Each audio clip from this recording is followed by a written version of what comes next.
Good morning, good afternoon, and good evening, everybody. Welcome to our April OpenNTF webinar. Today we have What's New in Domino Designer by Ulrich Krause. So we'll go through a couple OpenNTF news and other things, and then we'll get right into the presentation. At the end, we'll have time for Q&A. So if you have any questions, you can post those in the questions pane. And as always, we will answer your questions verbally at the end of the webinar. And yes, this webinar is being recorded, and that will be posted on the OpenNTF website like all our webinars are. First, I'd like to thank our OpenNTF sponsors. They really make all this possible. In particular, HCL has provided significant funding to OpenNTF, and Prominic devotes all the IT-related services, the website, as well as the administration and management of all that. So it's both companies have made a significant contribution to OpenNTF to help the community out. Okay, I'm going to turn things over to Graham Akers, our chairman of the board of OpenNTF. And I should mention also on the call today, we have Jesse Gallagher and Roberto Bocaduro, all our board members of OpenNTF. Thanks, Howard. Yeah, thank you. So we want to remind everybody that there is a contest going on right now that OpenNTF is a sponsor of, led by our friends at GroupWave in Belgium.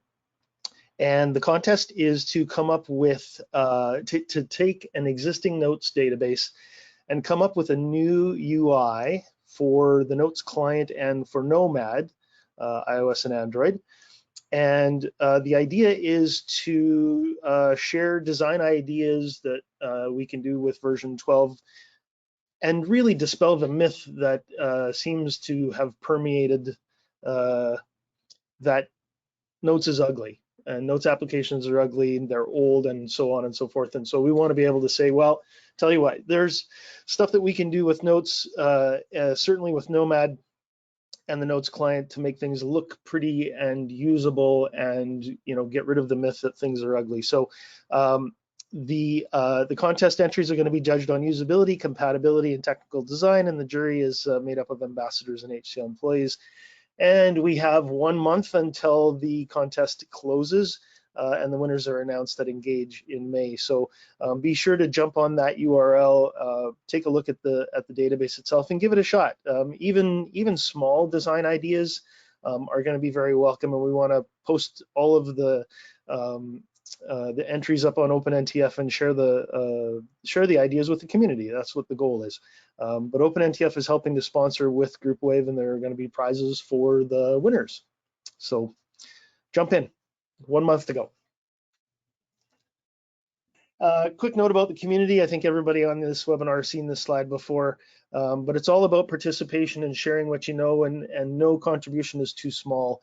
And even if you have an idea but aren't sure how to do it, let us know about it. And we've got a group of people that we can mobilize to put something together and be able to share that with the community. Again, we all benefit from each other's work. So please do participate and join in.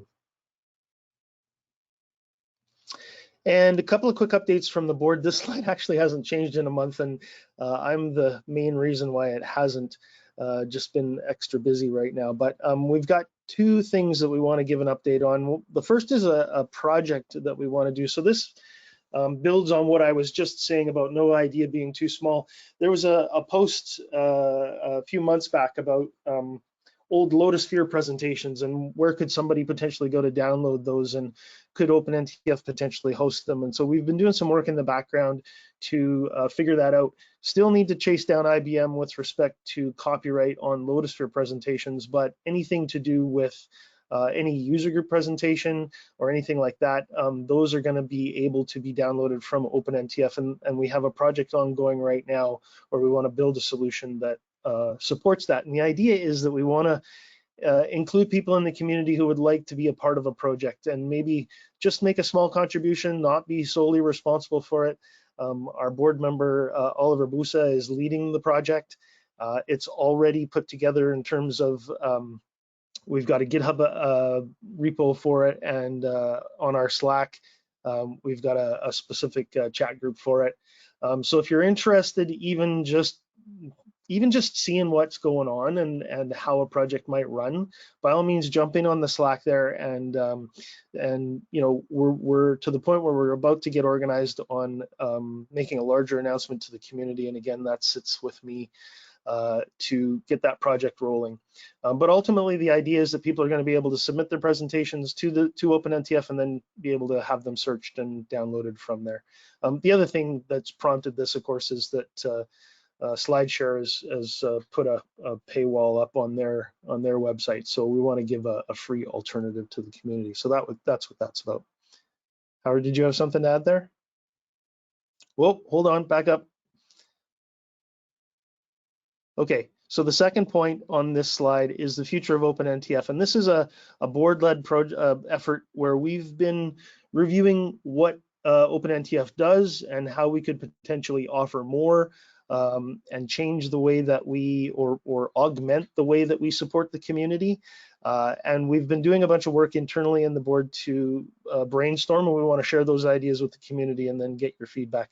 Again, this is sitting with me, and Roberto and I are going to record a video to announce or share our initial ideas, and then have people jump into our new Discord channel that we're testing out right now and have conversation and give us feedback. And ultimately, our plan is to have a annual general meeting in June where we share the results of that with the community. So Roberto, you and I are going to get that video recorded in the next day or so, so that we can share it with the community and get people's feedback. So stay tuned on that.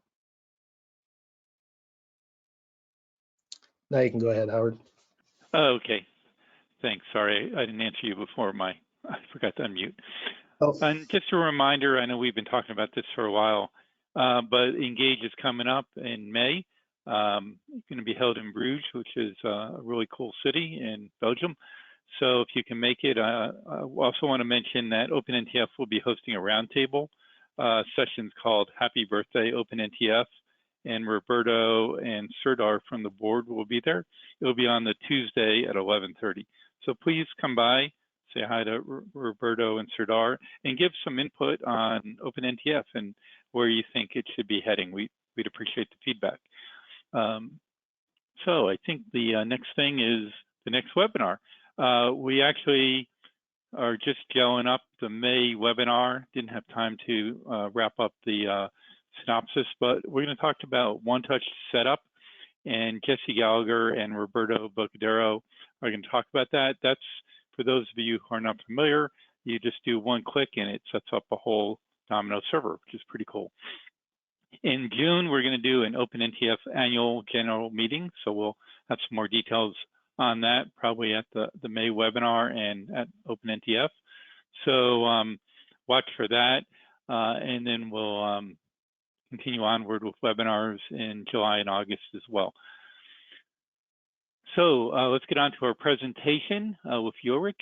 First, I mentioned asking questions. There's a questions pane in the OpenNTF user interface. I have it highlighted on the screen.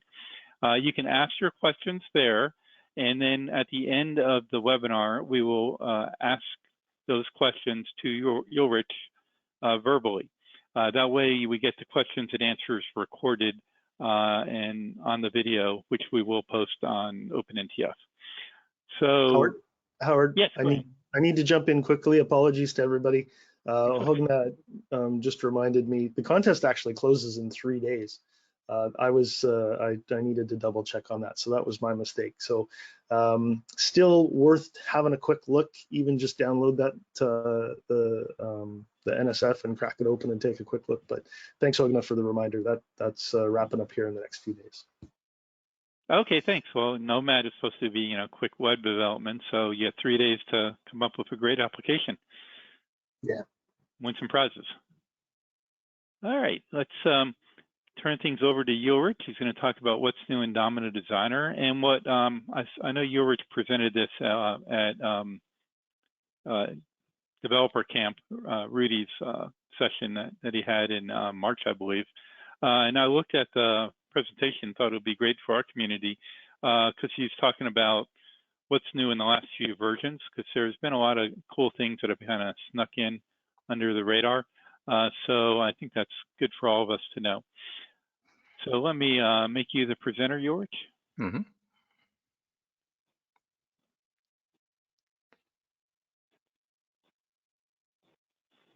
Yep.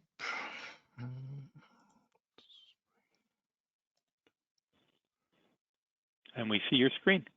Yeah, that's great. Let me move this aside. So, okay, all right. Well, welcome to this OpenNTF webinar, What's New in Domino Designer. As Howard said, I presented this at the Notes Camp or Domino Camp in my native in German language. It took me about 2 hours, so it's a little bit long for the OpenNTF webinar. So I will focus on the stuff, what's new in 12.0 and 12.01, and yeah, what's coming up in 12.02 perhaps. But you will get a full copy of the presentation, which includes all the stuff beginning from 9.01 to version 10, 11, and 12 as well, to see really what has been new since HCL took over the notes. The note stuff. So let's start here. Okay, I need to click here and then. Okay, so for those who don't know me, I'm Ulrich Krause. I'm from Germany. I'm a developer and administrator and also a consultant working for Midpoints, an HCL business partner located in Germany. I'm a long-term IBM champion from 2010 on until now. And with the transition from IBM to HCL, I became a HCL Ambassador. I'm responsible for the development of the Let's Encrypt for Domino, which we give away for free. You can download it from our Midpoints website. Yeah, as I said, I'm working with Midpoints, and we are focused mostly on mobile device management and all things Notes Traveler. So what are we going to do? I will talk about some cool tools and resources that are free of charge coming with Notes and Domino 12. First of all, this is the Advanced Documents Properties. So why Advanced Document Properties? This was an enhancement request on the HCL ideation portal, AHA.io, and had the most votes to be in request, and HCL was asked to put it into the product. But HCL always answered that just making the properties box resizable is a difficult task to do. And if you have done C++ stuff on the front end side, I can agree with that. So the smart people from Panagenda to the rescue, they offered a tool that they used internally, which has all the properties of a document with info and all the attached files. And you can see all the item values, item data types, and the size of the item in a convenient grid view. And this was added to Notes 12.0. And a couple of weeks ago, they posted on the website that there is an upgrade to the shipped plugin that also allows you to change item values on a document. So as you can see on the right side here, there is an edit menu, a drop-down menu where you can create new items, new fields, and modify selected fields, delete selected fields, and copy selected fields from one document to the other. But there's more. You can also do a document compare, which is very convenient and handy if you are working with replication conflicts. So you can see the document on the one side and the replication conflict on the other side, and quickly localize the differences between both documents. You can download it from the website. I have put in some QR code here.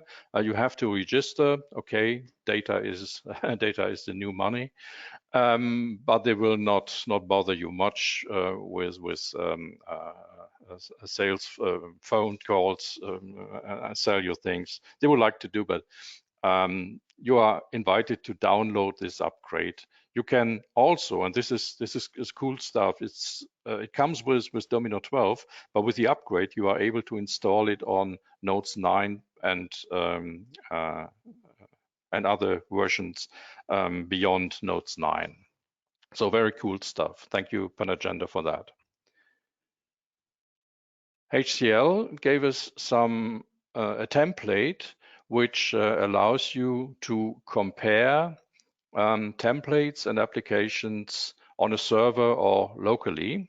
And this is also real cool stuff. So you can find out very quickly the differences between a template that sits on your local machine and a production database that sits on a server, and you say, okay, there must be a change in this database, but it's not in there. Let's see what is missing, and you will quickly find the differences in the template, either the template or in the application.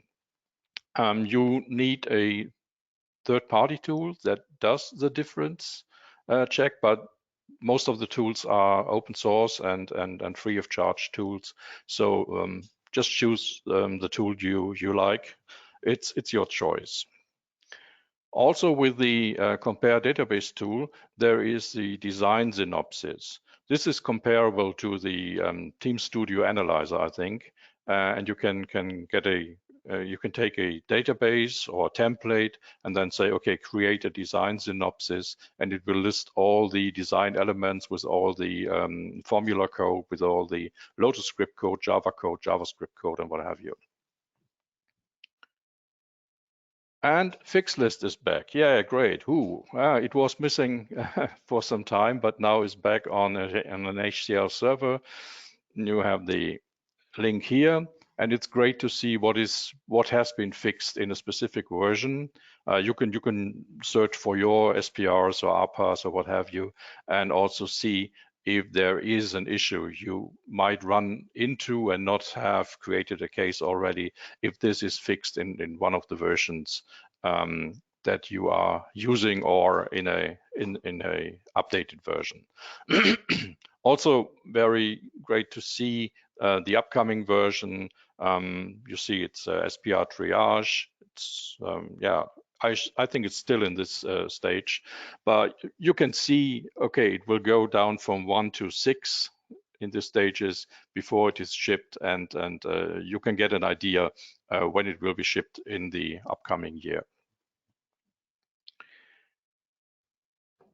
Documentation, always good to have it in one place, in one single place. And if you follow this link here, this guy here, you will have all the documentation. I have opened the category for Domino Designer, and you see it's from 901 up to 1201. All the Domino Designer documentation in one place. You also have the Domino stuff, the administration stuff, and Note stuff. I think it's also here. And if you're working with SAP solutions, you can find your documentation here.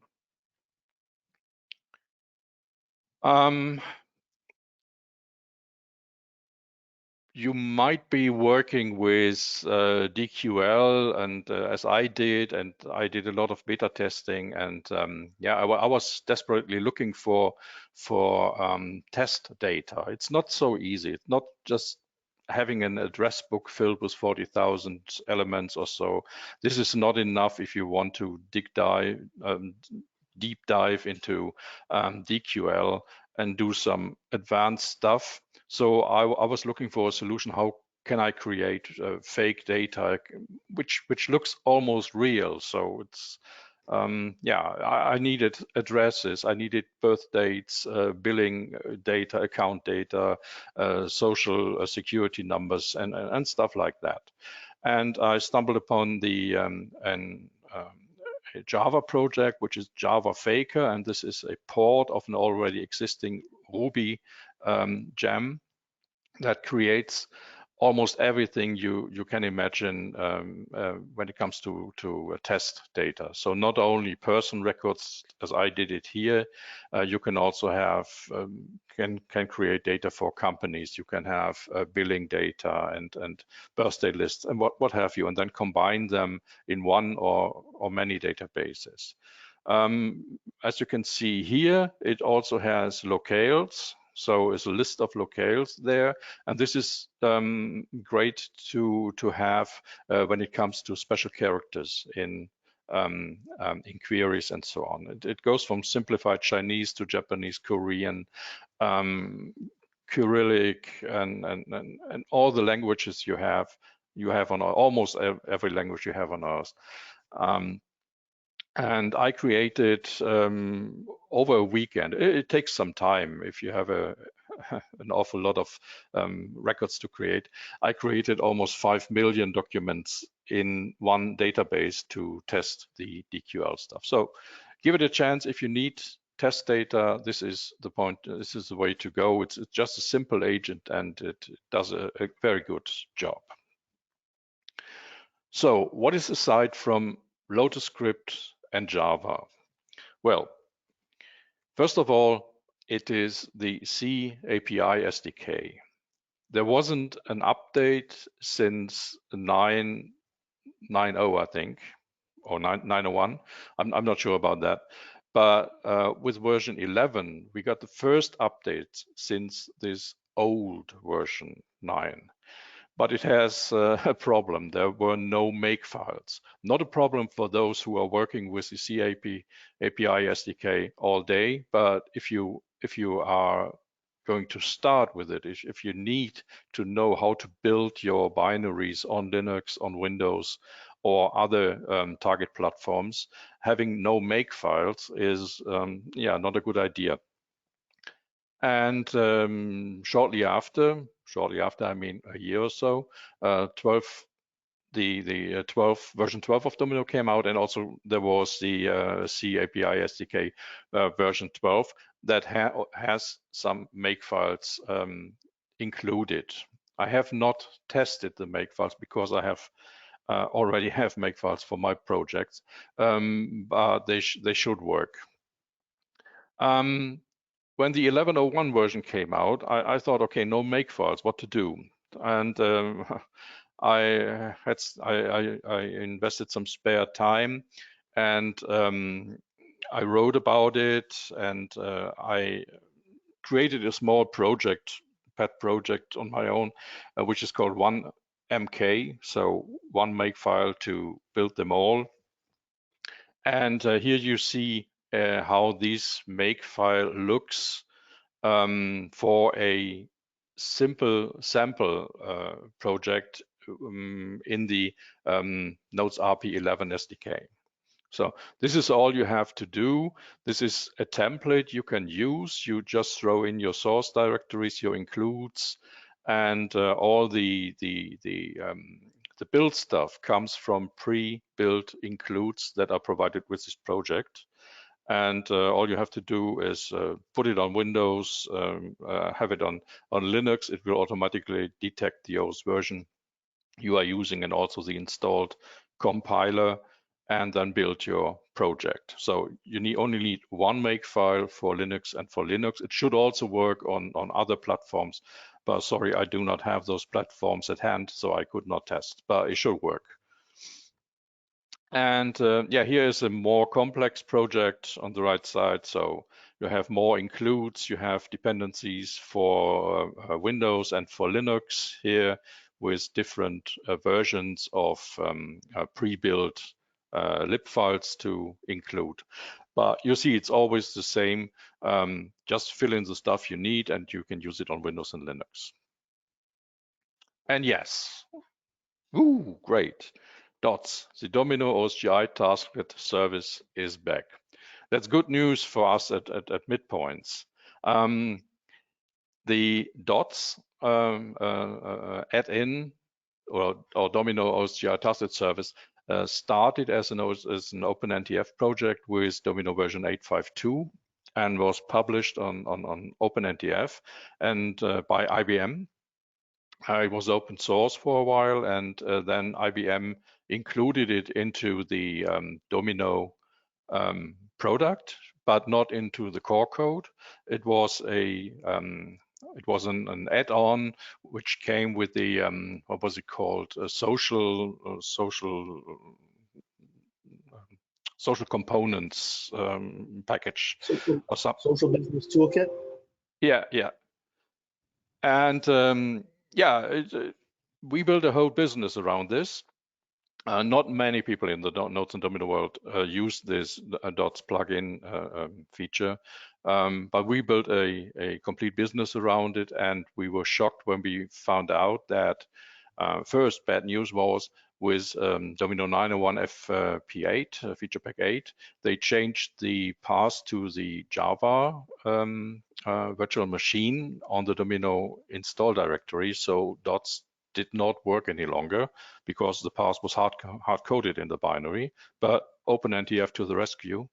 The source code from the old dots.exe was still available, so I built a version for us that worked with from 901 FP8 on, and we could ship it to our customers so their installations continue to work, even not supported by IBM, because it got lost during the transition from IBM to HCL.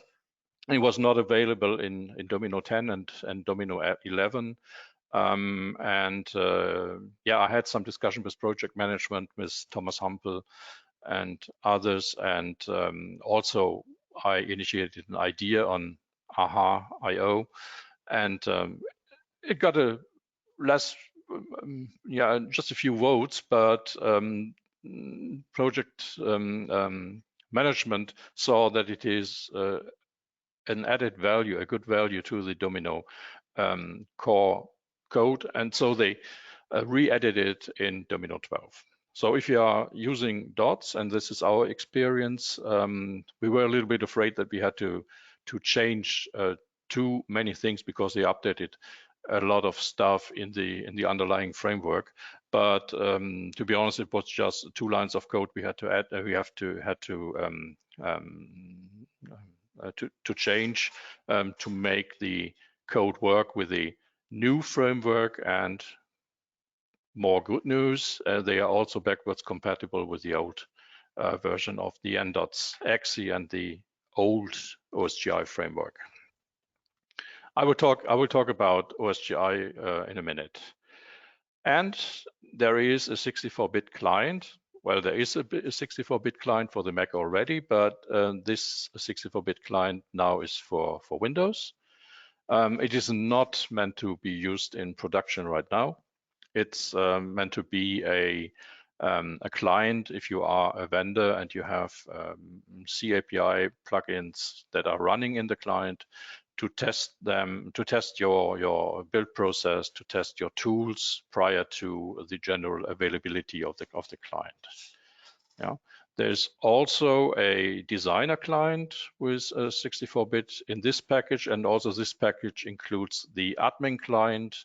It does not say it here, but it is a Notes admin and designer client, as we have it for the 32-bit client as well. So if you are interested in 64-bit client and you have a maintenance on FlexNet, you can download the beta version on the client. Okay, so let's start. What is new in Domino Designer 12? Here's a quick overview from the documentation. So first of all, there are new transaction methods for LotusScript and Java database classes, and you can use formula language in DQL. This NotesQueryResultsProcessor class, which is new in this version. Xpages now supports Bootstrap 4. I'm no longer doing much Xpages, but if you are doing Xpages, you might know what this means. And for those who are going to work with Nomad, HCL Nomad, there are also special add formulas that lets you hide columns or fields from smaller resolution screens. And Yeah, the last one. Yeah, we will see it in a minute what it is.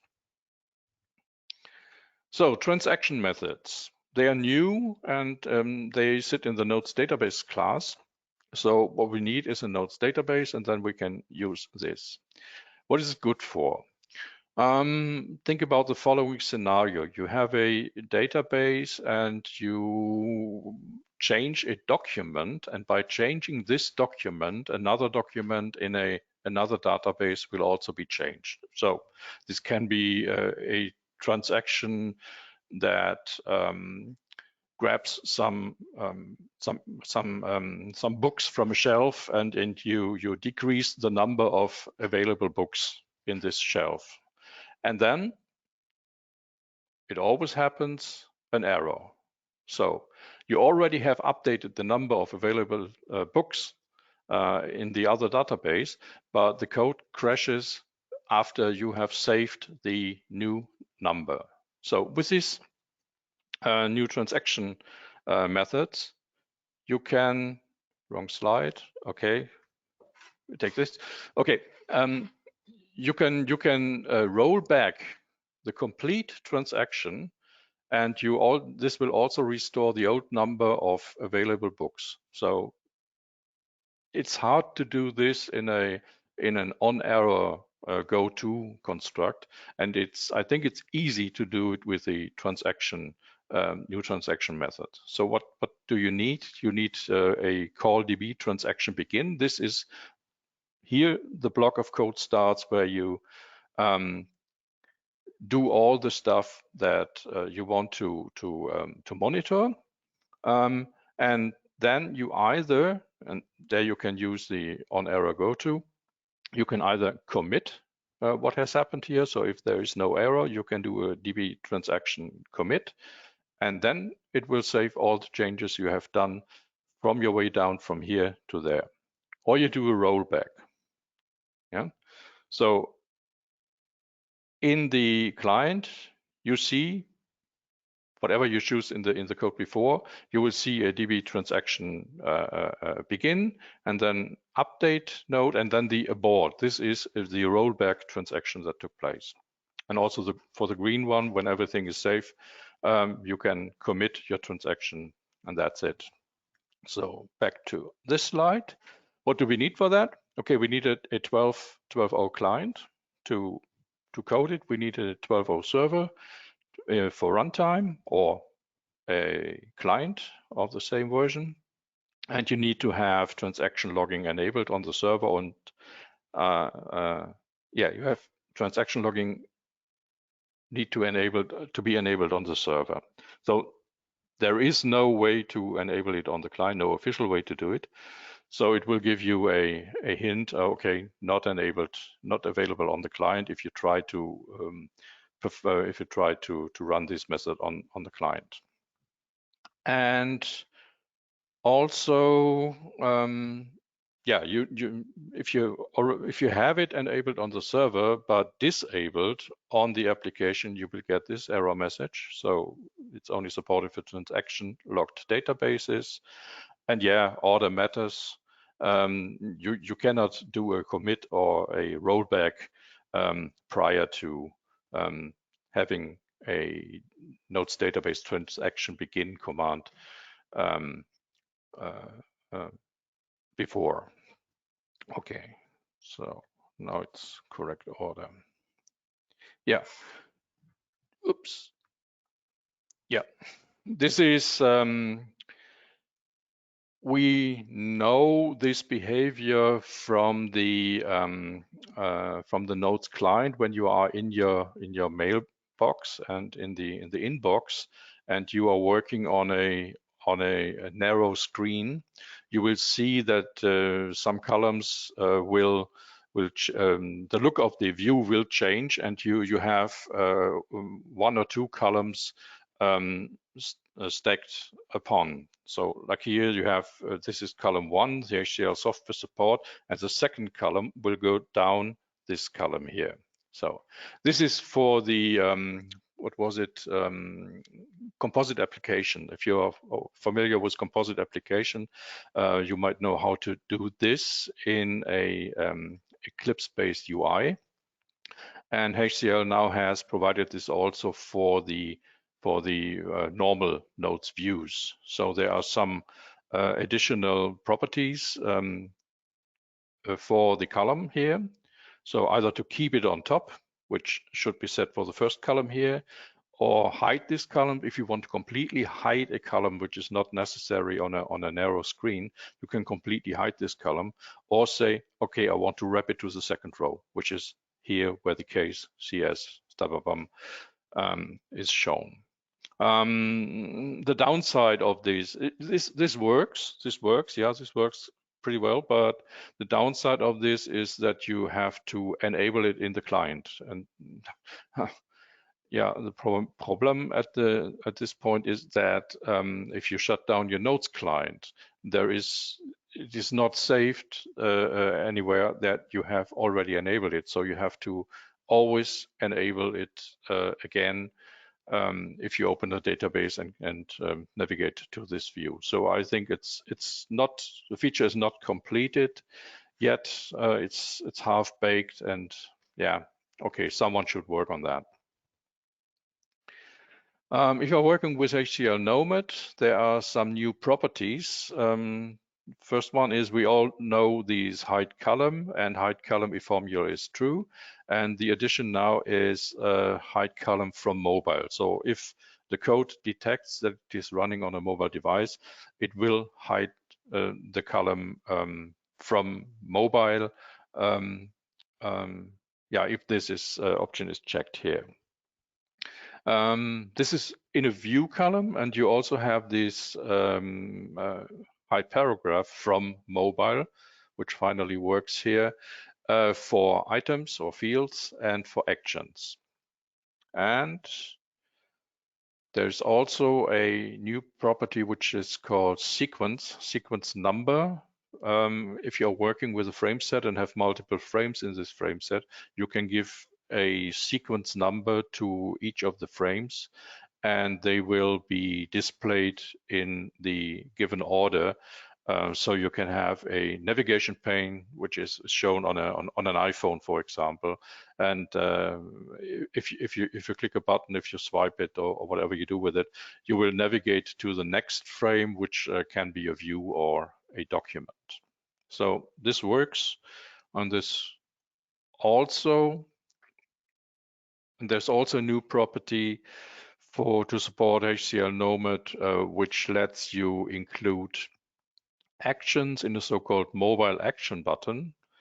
You might have seen this on your iPhone or iPad. It's like the drop-down or right-click drop-down menu in a view where you have one or many actions in a drop-down menu. So here it's a button which is shown, and if you click on the button, it will expand to all the included actions.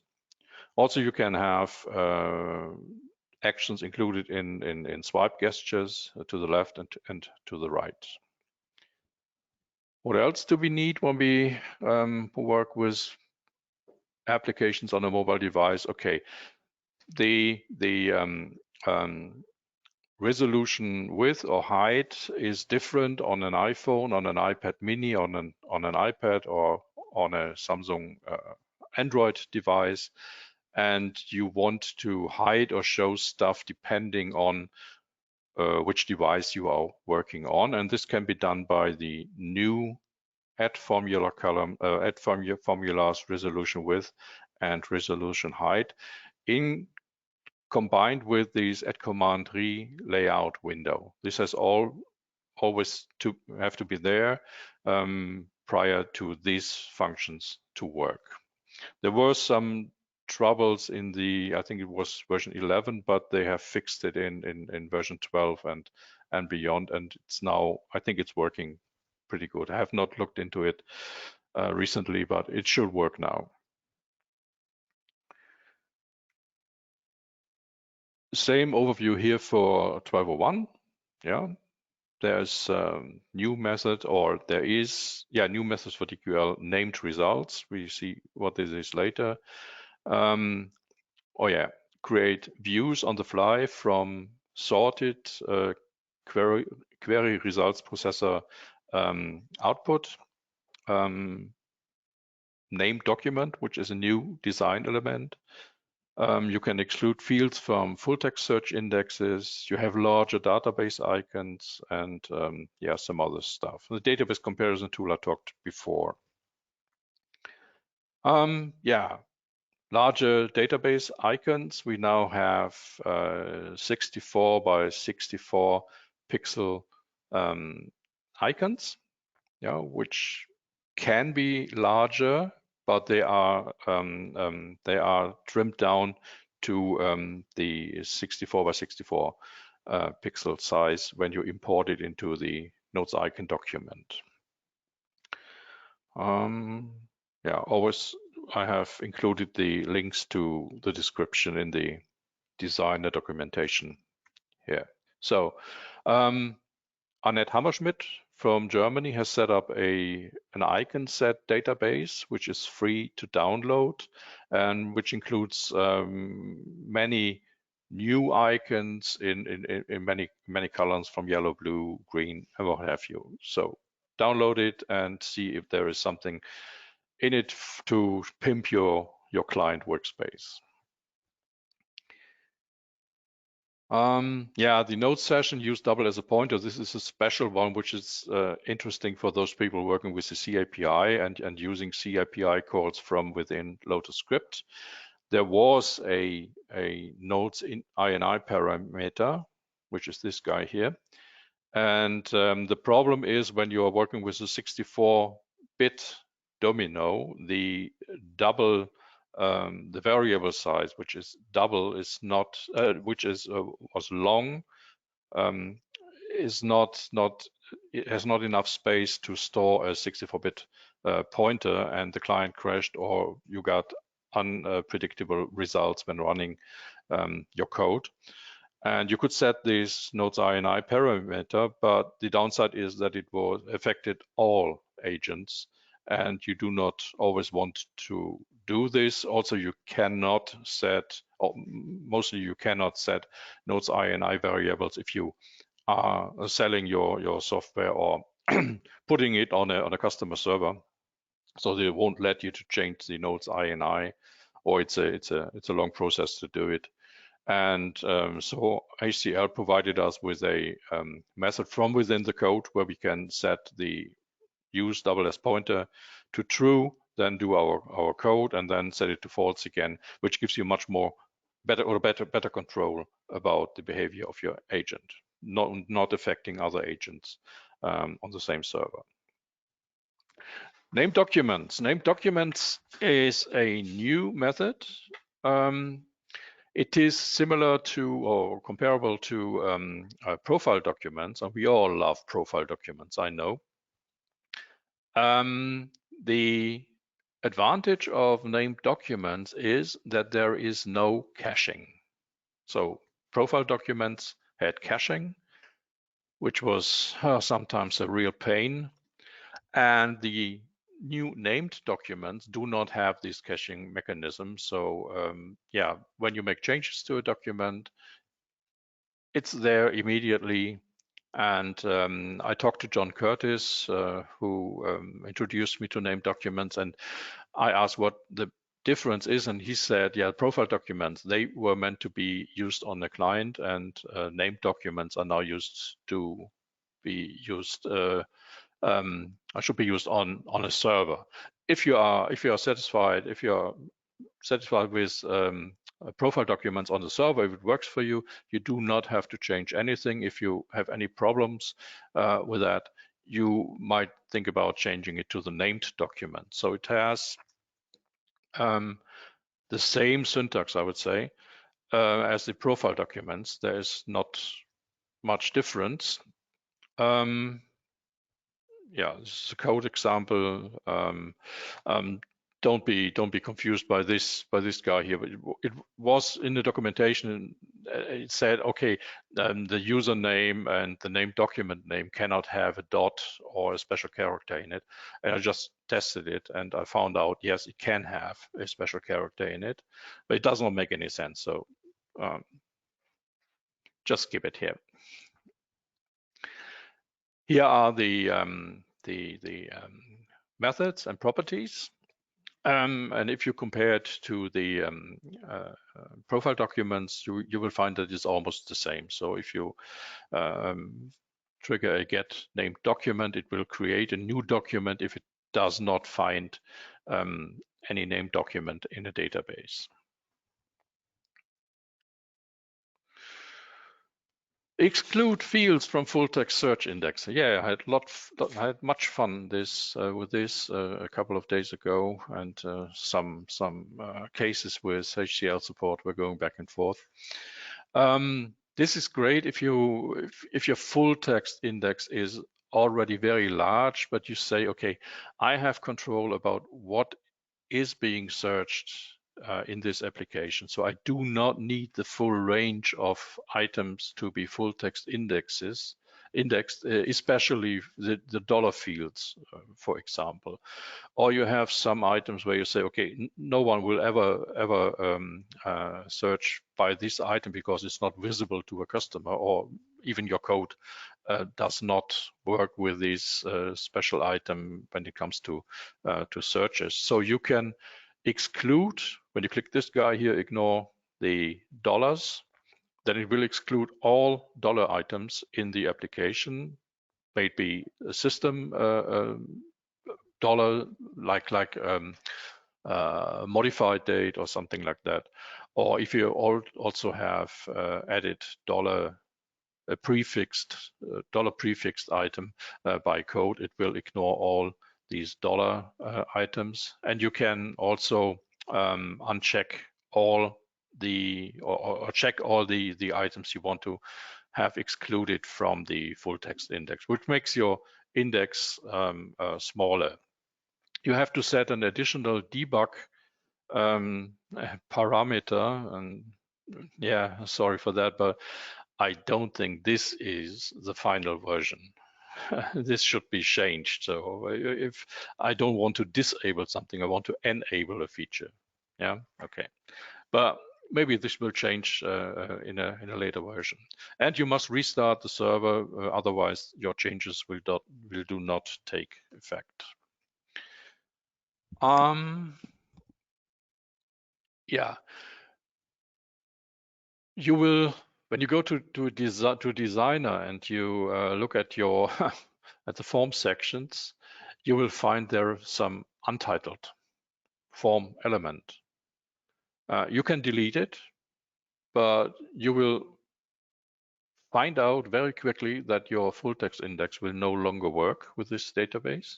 And you will also see that when you go to the application properties and try to review your full text index settings here, that it will be no longer available. So this must be a bug. I'm still working with support on this, that this element should never show up in the form section. So it includes all the settings you do here. So this is what I did with a Y-tree scan easy to see what's in the document. It's not a design document that ever is intended to be used with your code. And yeah, that's also an interesting one. Also took me a case with HCL support to find out what it was going on. I configured it and I said, okay, all I want to do is to do a search on this ID number. Yeah, and yeah, I configured it the way that only this item should be indexed, and yeah, it was indexed. The index was much smaller. Imagine 5 million documents in this database. It was much smaller, but the query did not work. So why is that? So, well, we are speaking about a full text index, not about full number index. the numbers are also included in the full text index, but in a different index, in a different section. So Domino query expects to have a full main entry in the FT folder. And if you exclude all text items, there is no full main entry, and this gives the error. So you have at least to index one text index to make this query work.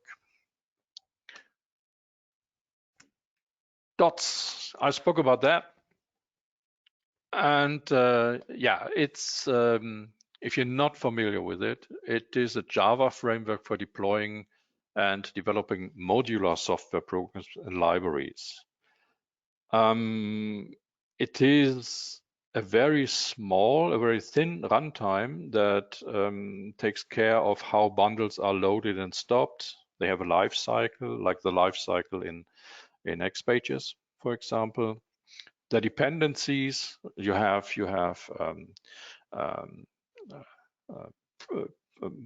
a provide section, so some bundles provide some functionality, and you also have a requires some functionality, which makes the connection between the bundles.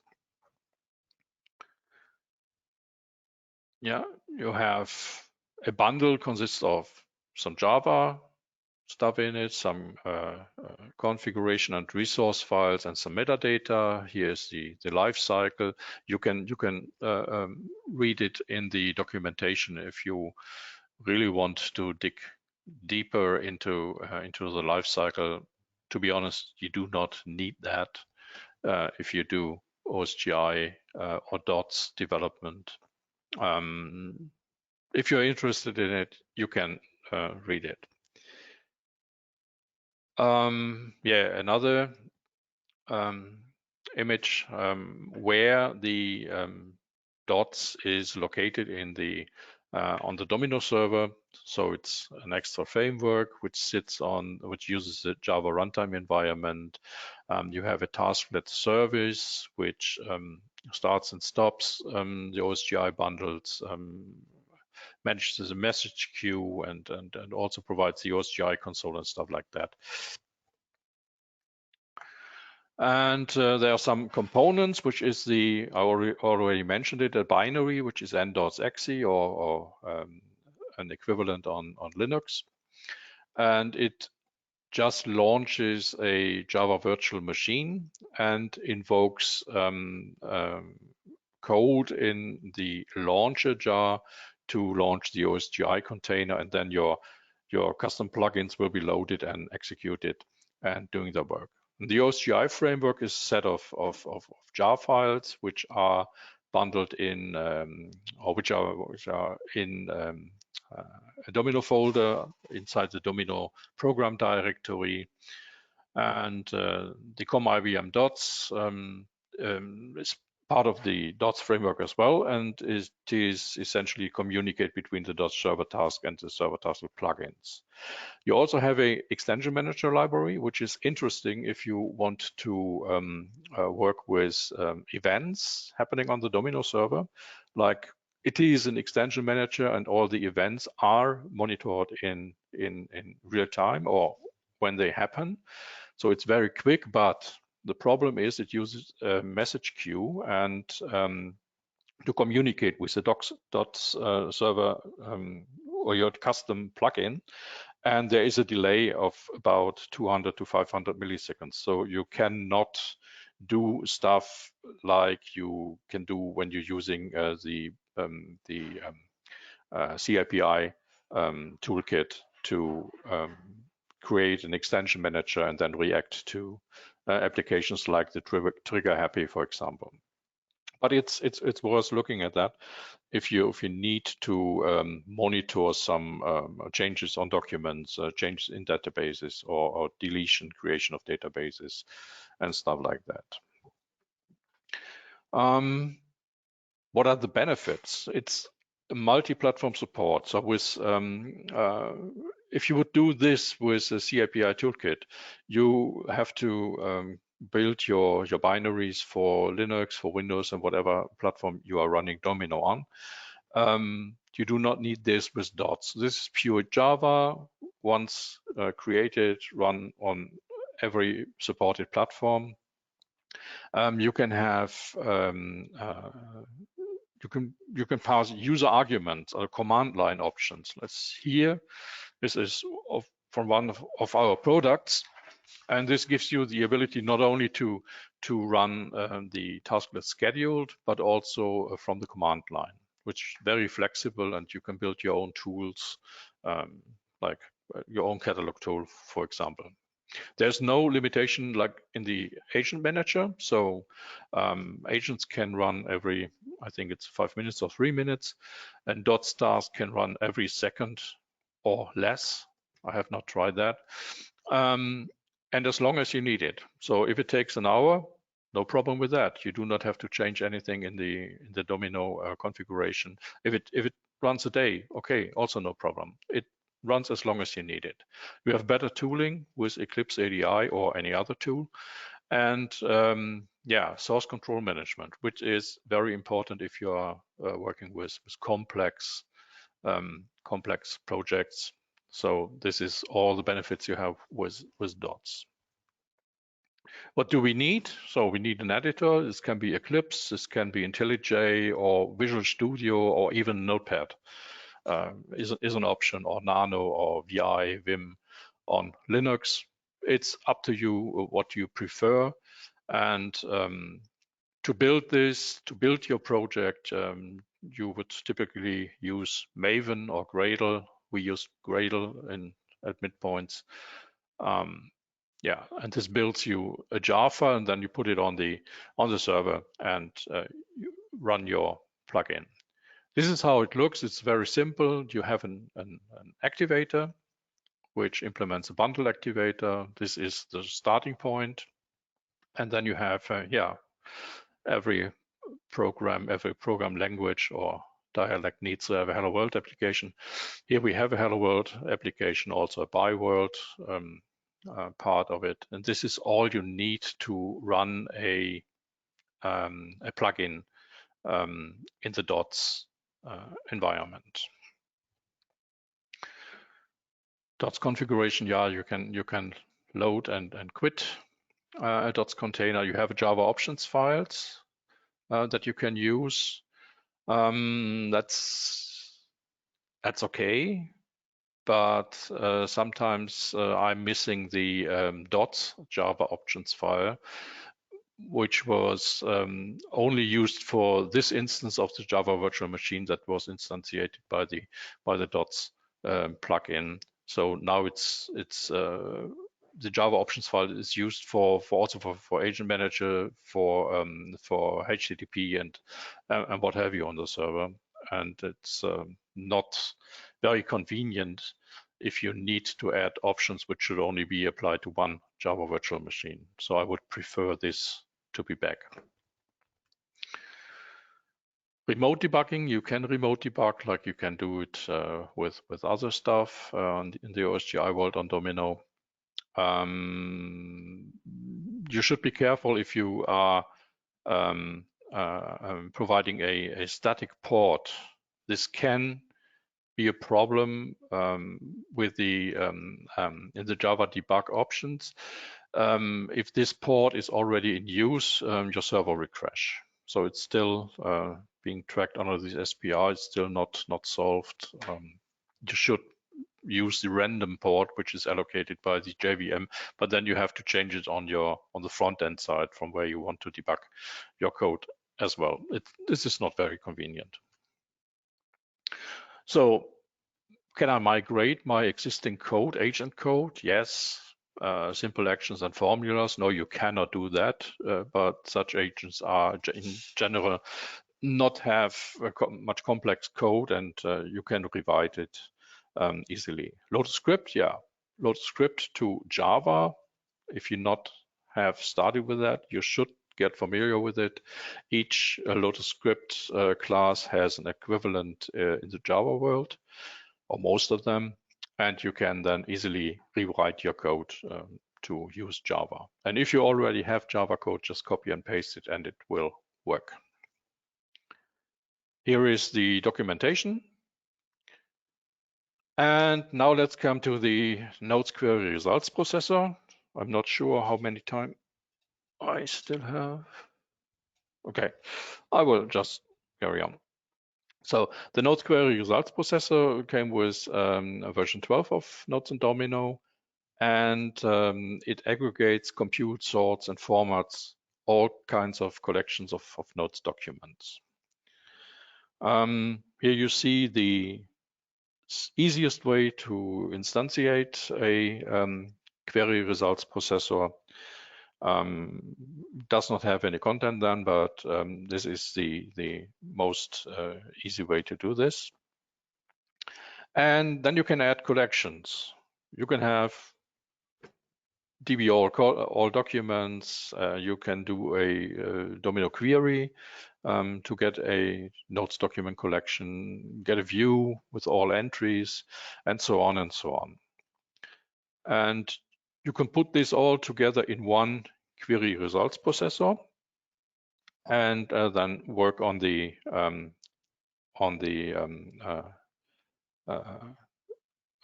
collections. What you have to do, you have to provide a name for the collection, and this must be unique. So you can see here we have a result_1 for both of these collections that are added to the query results processor, and then you will get an error message. Yeah.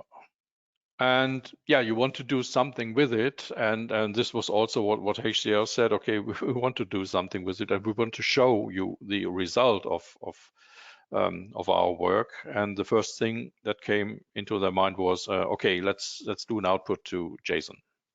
JSON is a commonly used format, and we also have the JSON classes from Notes and Domino 11 on.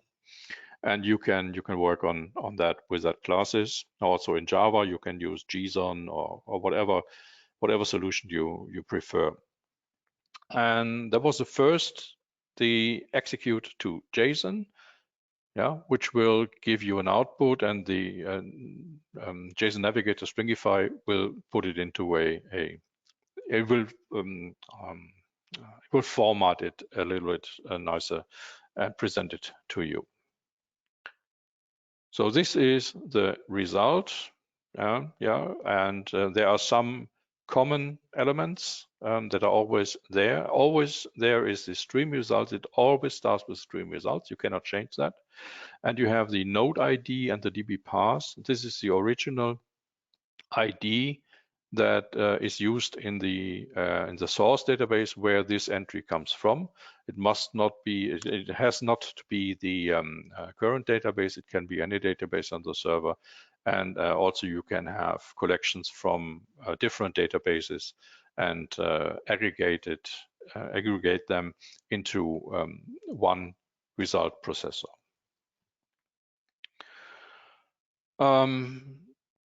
When you want to add more output to the JSON, you need at least one column. In the simple way, this is here the query results processor add column name. Name is an item on the from the document collection. This is the easiest way, but you can also have more parameters or more more parameters, for example, to sort ascending or descending, to categorize a column, and to hide a column. I think it's the right order. I'm not sure about that. And yeah, you see here all the combinations you can change from. Yeah, you also you cannot hide a column which is not categorized, so you get this guy here, this error message. But once you get familiar with it, you quickly know how to use all the methods and all its properties. You can add a formula you're not only limited to static values that come, you can add a formula where you can override the data that comes from the collection.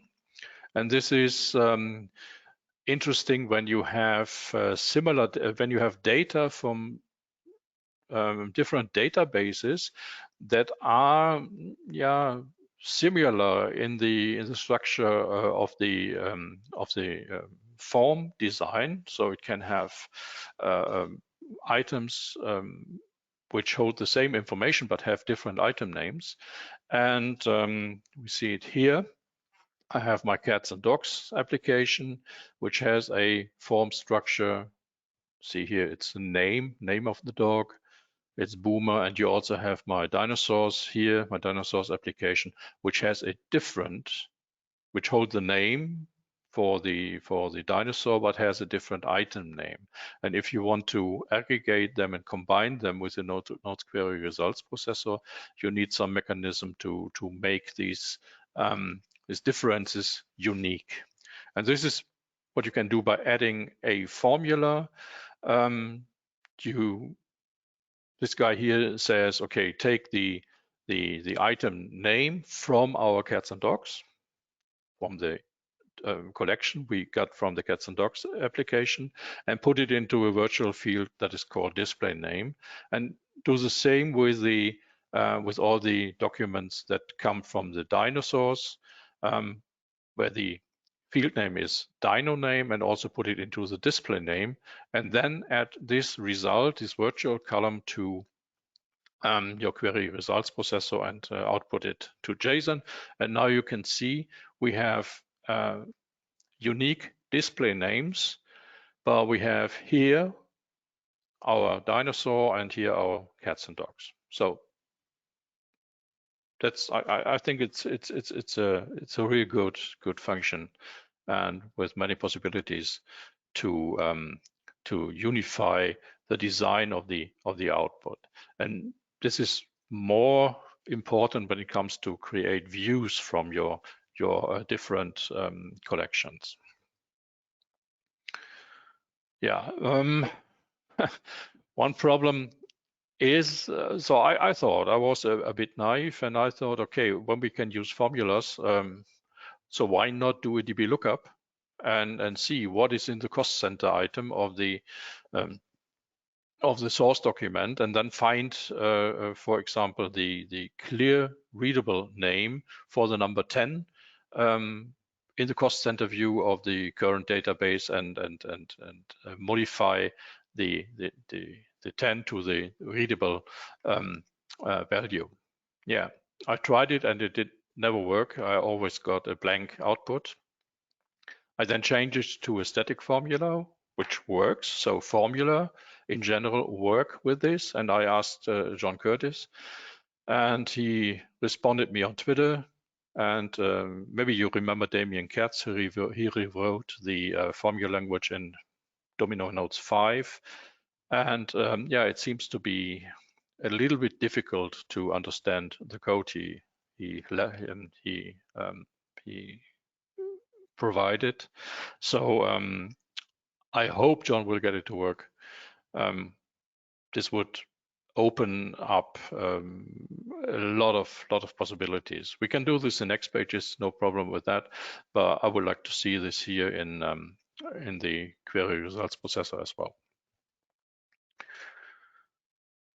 For the to build your collection, you can use formula language in DQL search terms, which has a special syntax. So you have to have the @fl or @formula as one word, which is case insensitive, and then at your formula in parentheses.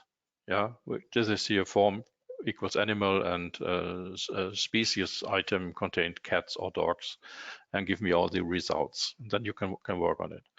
So very flexible as well. Named results. This is also new to 12.1.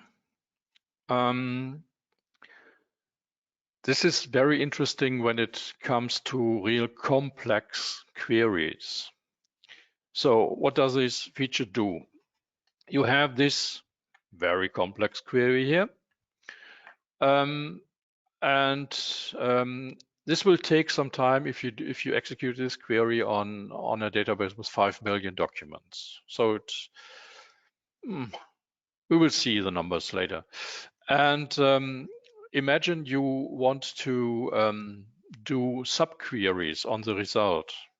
So normally without this feature, you would have to do the starting query again and again, and then add your and or and whatever you have query parameters to this first query. And this will always get all documents that are between 20 with the ID number between 20 and 30. And yeah, this will take some time as well. Then imagine you do it a couple of times, 10, 20, 30, 40, whatever you can think about.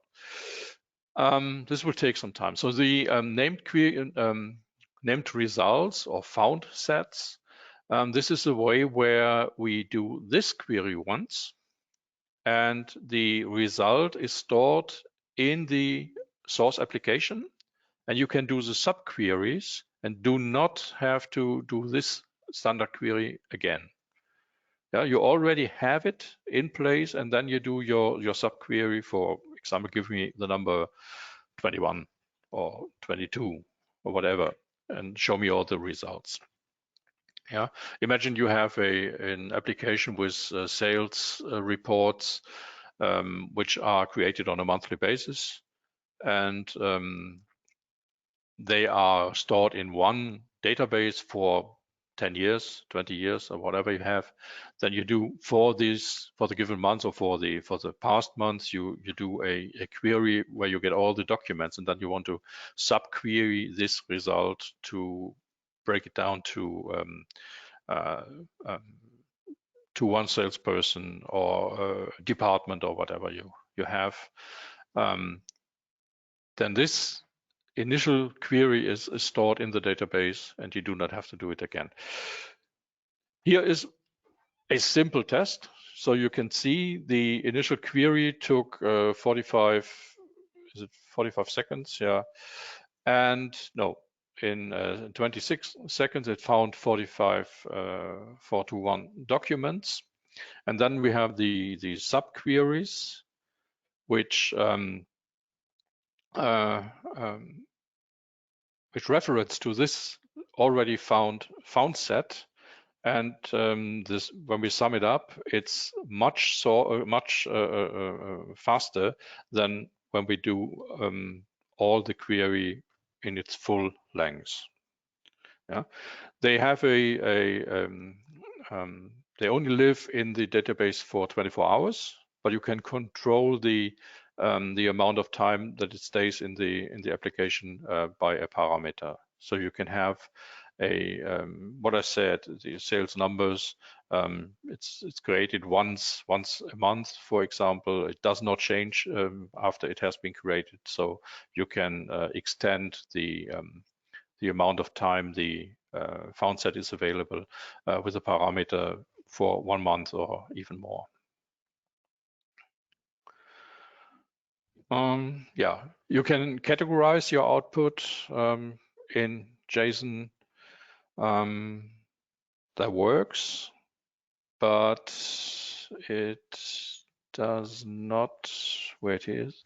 Okay, it works. Let me see it here. You show it here.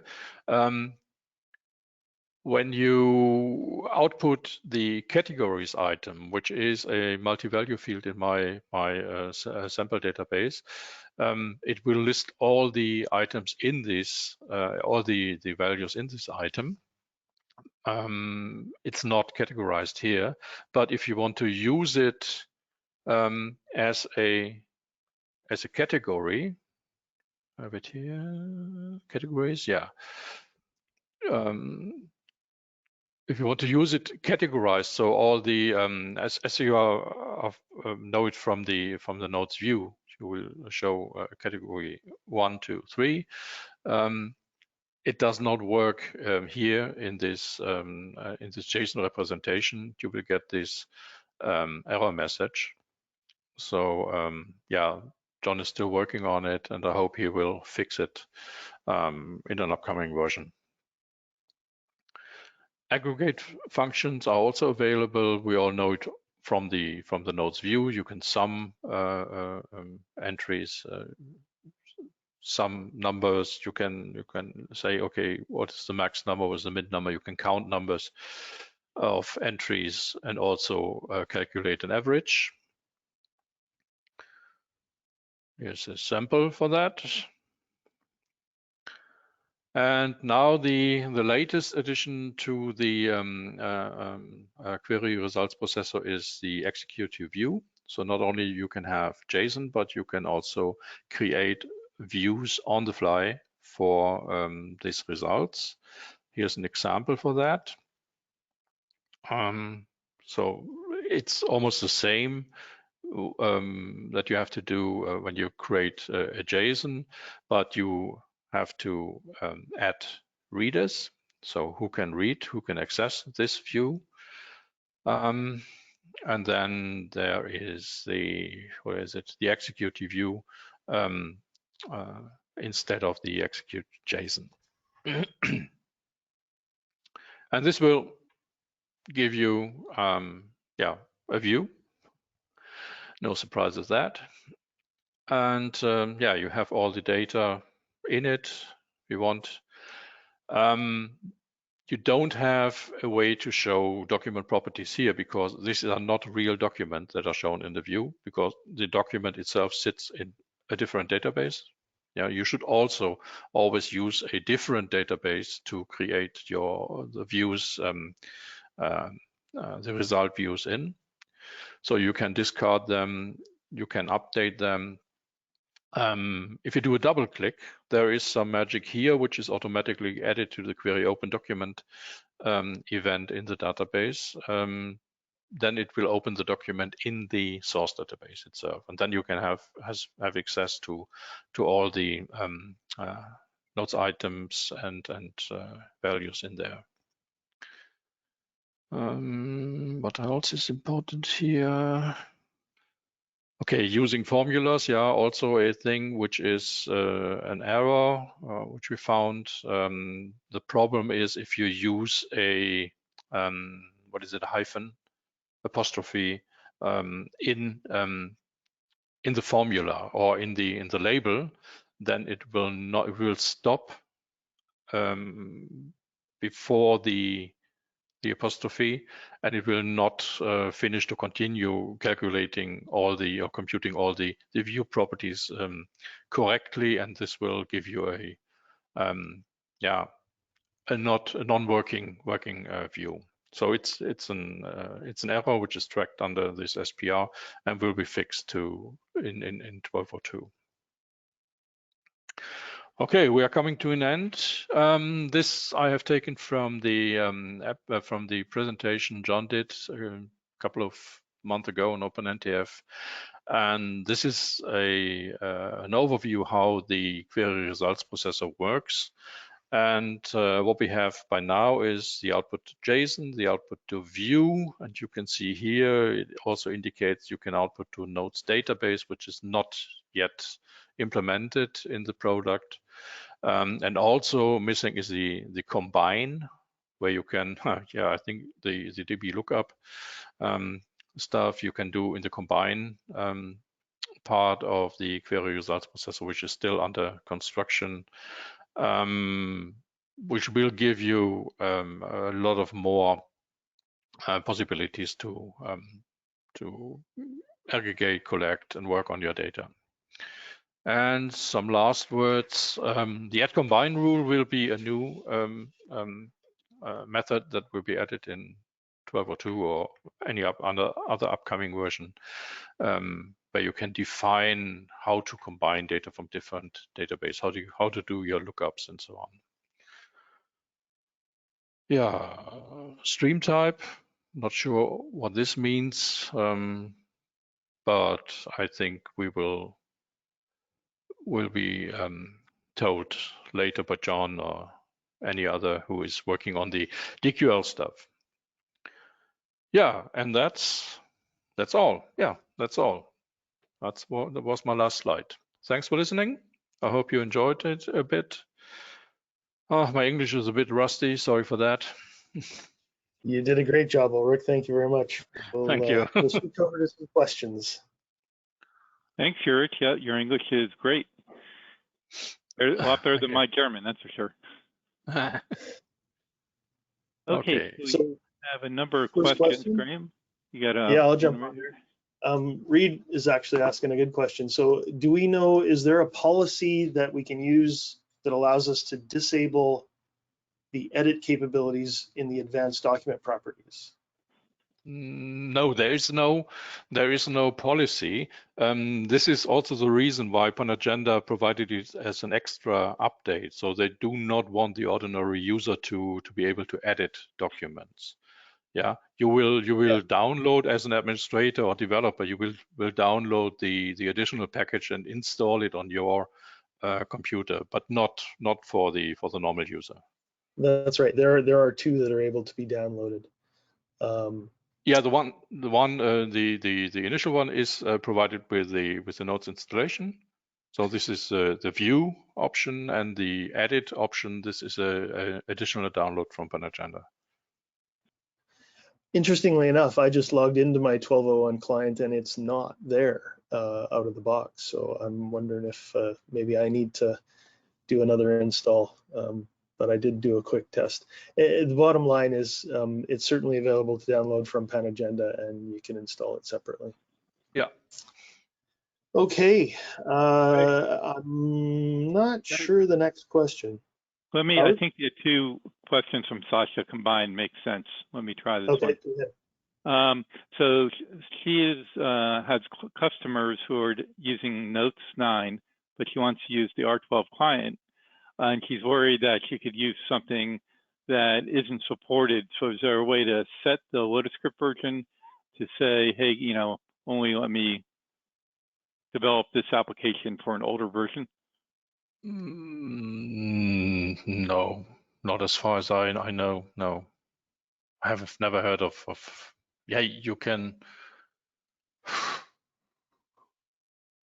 No, this would not be possible.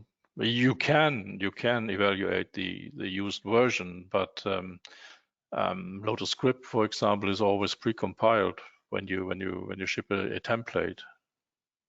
I don't think it's possible to. Yeah, I would agree with that. This part of the code will not run if you have version 9 or below. Right. So the bottom line is, if you want to use a newer method or property or class, then you want to put some code in there to test the version.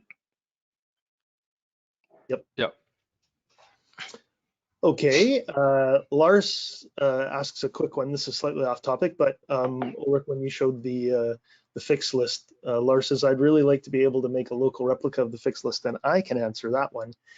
For anybody who has participated in the beta, in any of the beta programs, I participated in several of recent betas, and part of that was we were given access to a Domino server that HCL hosts that has the beta forum in it, and that server also hosts the fixed list database as an NSF. So the easiest way to do that would be to participate in an upcoming beta program, and then you will be able to get access to it.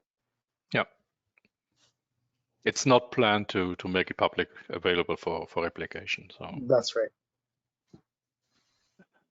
Now the next one is Dynamite, and maybe I'll ask it and answer it as well. The question is, would you move away from X pages? So Ulrich, this was your comment about Bootstrap 4 supporting X pages. Would you move away from X pages? Jesse's actually done presentations at user groups about thinking about moving away from X pages. So we're not going to dive deep onto this one, other than to say the main conversation around X pages is HCL investing in it? And for several years, HCL didn't invest in it, but with 1201, we now have an upgrade to the Bootstrap support in X pages. So there's a small step forward in supporting X pages, but largely X pages is not seeing enhancements. And that's a key consideration when you're evaluating your future use of X pages. Having said that, I happen to work on a contract for a customer that is very fully invested in X pages and continuing to use it.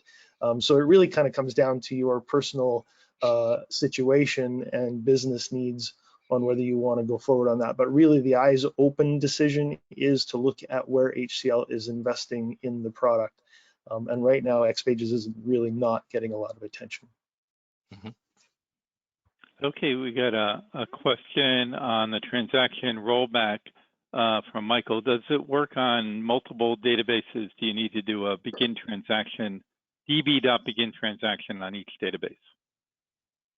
As far as I understood it, it affects all code you have between the begin transaction and the commit or rollback part. So if you access 2 or more databases in between, it should cover all these transactions in these databases. Yes, this is how I understood it. I've never tested it to this extent. So you don't have to apply it for each database that you would want to roll back on? No. It's as I said, it's a block. You start the block of code with a begin transactions and have all your code in it.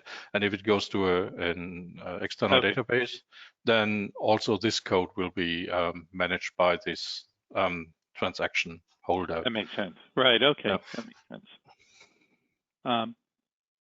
There is, I'm not sure I understand the next question. Graham, do you know about from circular transaction logging? No. Okay, we'll skip that one. Eunice was just asking, just a general comment, are there any working examples that you have, Ulrich, that you have on your website or anything like that from things that you talked about today? I think there are a lot of examples here I've already posted.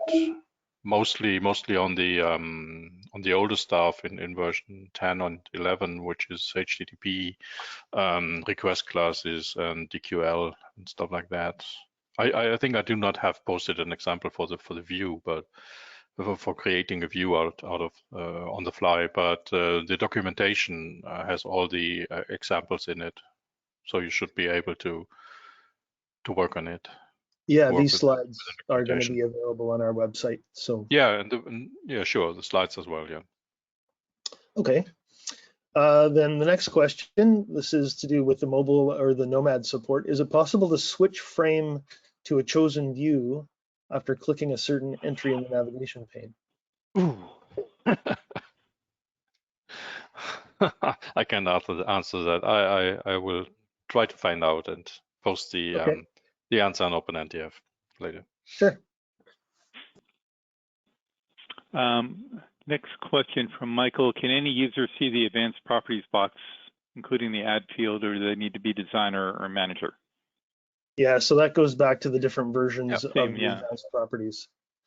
So the answer is no, you really don't want to give that to your general user population. Use the basic advanced properties tool. And then for anybody who's a designer or a developer, you can give them the souped up version. Correct. The question from Ivan, does the advanced properties plugin support named documents? No, it does not. No, it does not. Okay. Okay, and then we get into the query results processor, which I will jump in. Sorry. It does support profile documents, but not the named documents. Yeah, profile is not the new thing. So with the query results processor, before I ask the question, a reminder to everybody here that John Curtis did do a Notes Query Results Processor webinar for us earlier this year, or was it late last year? And it is available off the YouTube channel. So if you go to openntf.org/webinars, you can find that in the list and watch that one. And John digs into a lot of the stuff, expands on a lot of the stuff that Ulrich presented on. So the question is, and I think we might need to refine this a little bit, but the question is the Notes Query Results Processor faster than a view? I think really the answer is it's more flexible because it allows you to build a view on the fly. Well, I asked John about it, and he said yes, it is, To be honest, I have done some benchmarking. I cannot find a big difference in the response time. So if you do a get document by key or get documents by key compared to the query results processor, it's in my test environment, it's almost the same amount of time taken that needs to get the results. So from this point, I would say no, it's not faster, it's not slower. For example, the found set, the named results, I mentioned before. This is where you can gain some performance. Yeah, it takes a millisecond to access the already existing found set and then do subqueries on it instead of doing the query over and over again. There you will see a massive performance gain. Yeah. Good answer.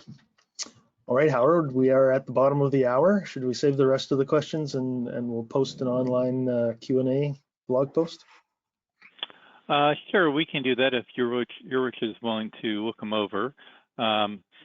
So we'll put the video of today's presentation and the presentation itself, as well as we'll try to get the answers to the questions we didn't get to on the openntf.org/webinars page. And also look at that same page for the details on the May webinar. So wrapping up, I'd like to thank Ulrich and everyone else who participated in making this webinar come to fruition, and have a great rest of your day.